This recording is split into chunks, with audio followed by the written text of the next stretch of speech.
Welcome in, Mountaineer Nation. I'm Sam the Man, and it's a great day to be gold blue no matter where you are in the world. If you haven't already, smash that subscribe button. Give me a thumbs up or a thumbs down if you don't like the content. That's fine.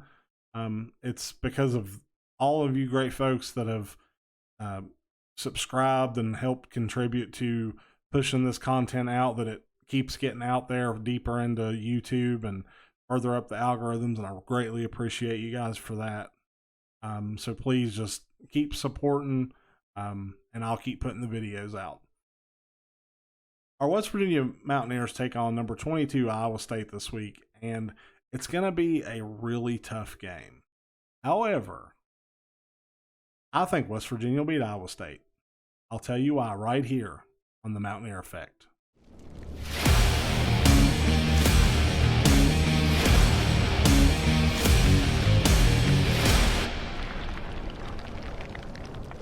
West Virginia Mountaineers are riding high after a very much needed and well-deserved victory over the TCU Hornfrogs this past week. And Iowa State is riding in off of a huge win over Oklahoma State. I think that this being a home game, being in Morgantown, is going to make the difference for the Mountaineers. I think Iowa State traveling in off of that big win, it was a physical, hard-fought game. They're going to have a hard time getting adjusted in Morgantown. I think the fans are going to be an intangible benefit for the Mountaineers. I think Iowa State may, suffer from a little hangover from their victory, or that's what I'm hoping anyway.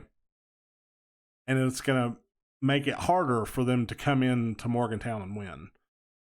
Now, keys to the game for the Mountaineers, they have to do exactly what we saw against TCU. They've got to run the ball. They've got to establish the defensive front, win the battle in the trenches. And, if they can keep getting some turnovers, that's a recipe to win ball games right there. JERD needs to keep taking care of the ball. He needs to make sure that he doesn't turn the ball over. And I think we need to see Garrett Green a little bit more in this game. I think we're going to have to spread Iowa's defensive front out just a little bit, and that'll be the way that they do it. Now, the keys for the game for Iowa State is going to be pretty similar to what I thought TCU needed to do. You've got to find ways to neutralize Akeem Mesidor and Darius Steele. You've got to stop the run. You got to win the battle in the trenches. And you have to put pressure on JERD. If you can get pressure on Daggy, he'll get happy feet and he'll throw you some interceptions. It will. That's just what it takes. Iowa State also, fighting that hostile home crowd is not easy. They know that it's a hard place to play, and they're anticipating it being a hard place to play. The Mountaineer Nation really needs to show up and show the support that the players need to keep a high tempo and a high energy level during the game. I think if the Mountaineers can establish the run early, I think they win this game by at least 10 points.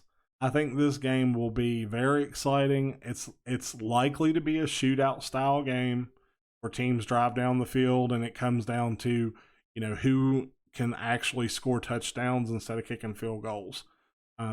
And West Virginia, of course, they haven't shown that they can do that yet, but it's time. I have a lot of faith in Neil Brown and staff this week. I think they'll have a good scheme together for Iowa State, and I really do believe that that this game is West Virginia's for the taking. I think that they've paid their dues this season, and that games like this, they're going to keep it close and they're going to find a way to win. But I'm Sam the Man. This is the Mountaineer Effect. Thanks for stopping in. Let me know what you think down in the comments. Do you think West Virginia is going to beat Iowa State? I do. 10 points at least. So everybody have a good night. Let's go Mountaineers.